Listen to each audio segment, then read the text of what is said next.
This is part one of a two-part episode. The link to the second part will be in the description. I'm not covering anything new today. In fact, the contents of this episode have been known for several years. But the problem is they haven't been covered in depth. Today, I'm going to be talking about the real or apparent conflict of interest that exists with the Klutch Sports Group agency. And this directly impacts the fairness and credibility of the National Basketball Association. So everything I talk about today is public knowledge. I don't have any insider knowledge. This is all just information I've gathered from various online resources, but I've put it together and I'm going to present that to you now. So let's start with the basics. There is a sports agency that is primarily rooted in representing NBA players called Klutch Sports Group.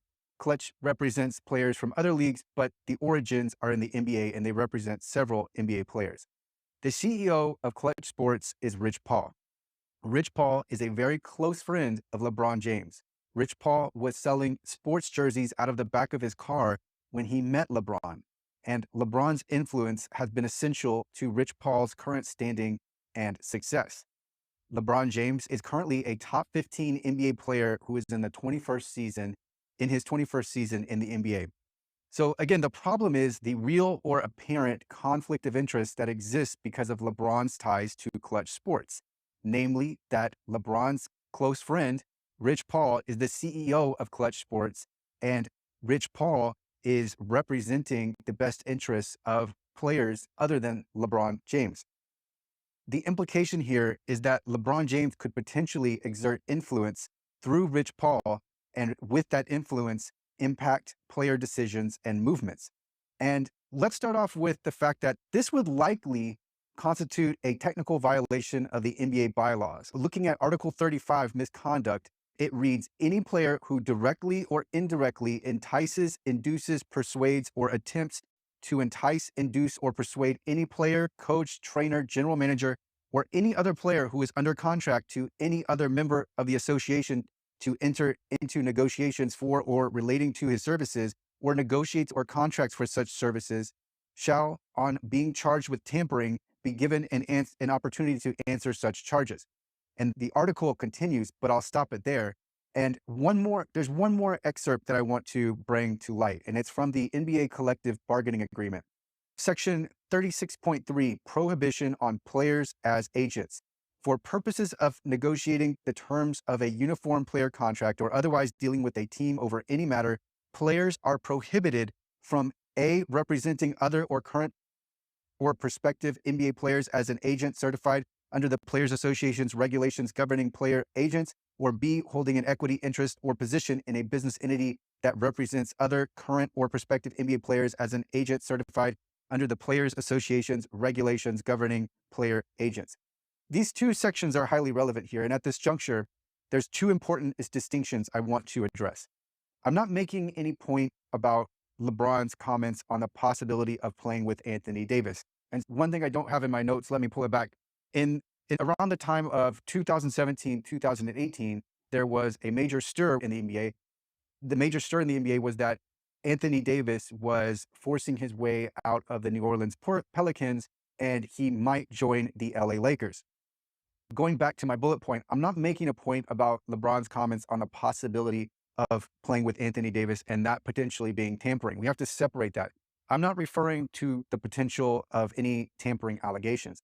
I'm also not suggesting that LeBron has a financial stake or an equity stake in Klutch Sports.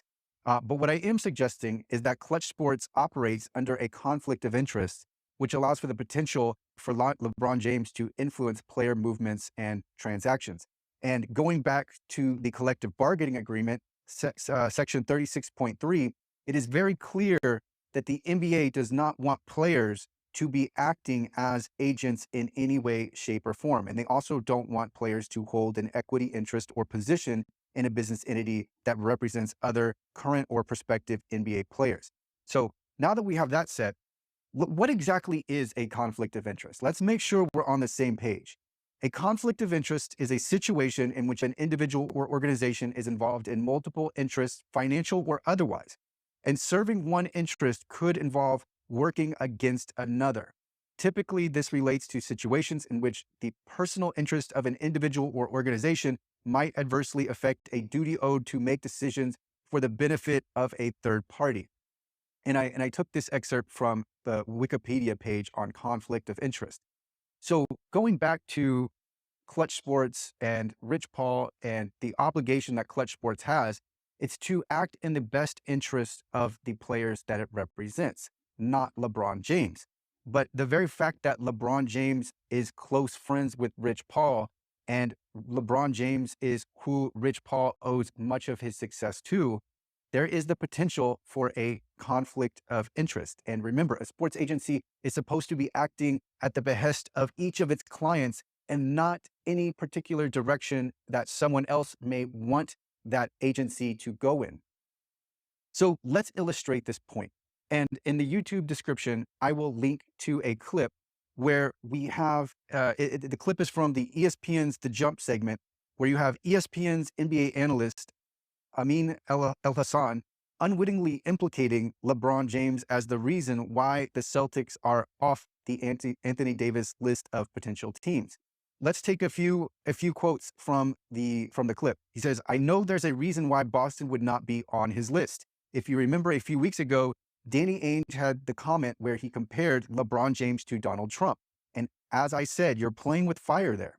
You know you are insulting LeBron James when you say that. Even if you didn't mean it as insulting, you know he's going to take it as an insult. You know his influence on the agency and who they represent. This was Danny Ainge Posse-gate, right? Phil Jackson said posse, and that's it. The Knicks were off the LeBron list. Now Danny Ainge said that stuff, and now Boston's off the list for Anthony Davis." This references another time where I think LeBron was a free agent and possibly considering the Knicks, and then Phil Jackson made comments, and then LeBron wanted nothing to do with the Knicks, which is fine. But in this instance, what Amin Elhassan is suggesting is that LeBron's influence, and he says it directly, he says, you know his influence on the agency right there. This is the heart at what I'm getting at. And this is no secret, right? We can find any number of instances where this is talked about or talked around or hinted at. Here, I have a clip where we have an ESPN analyst saying directly, you know his influence on the agency and who they represent.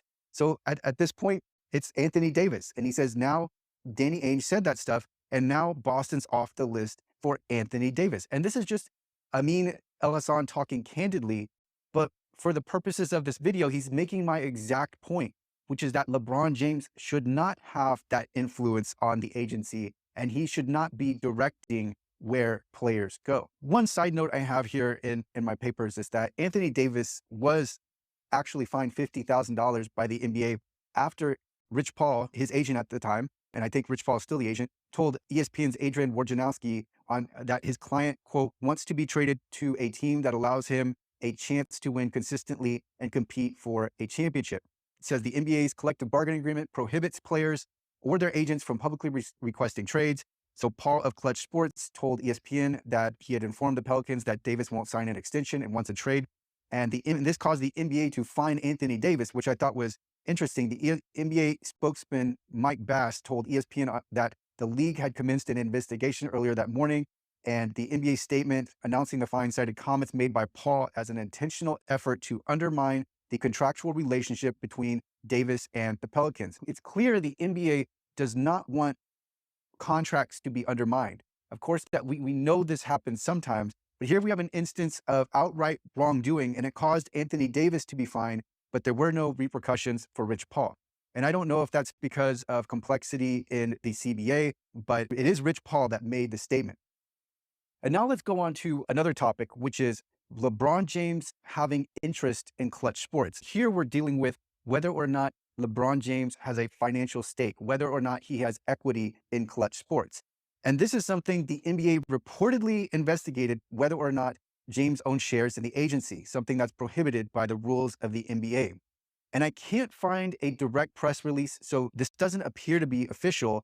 What I have to go off of is the quotes that were from Brian Windhorst, an NBA reporter, on his then The Basketball Analogy podcast.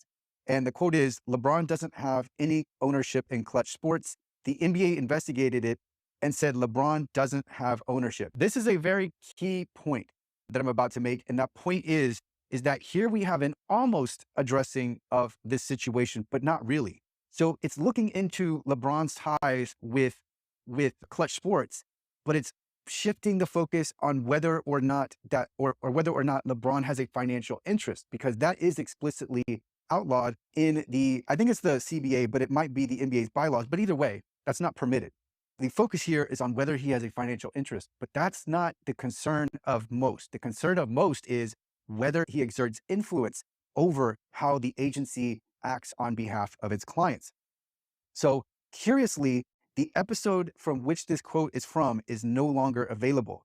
And the podcast is now called The Hoop Collective.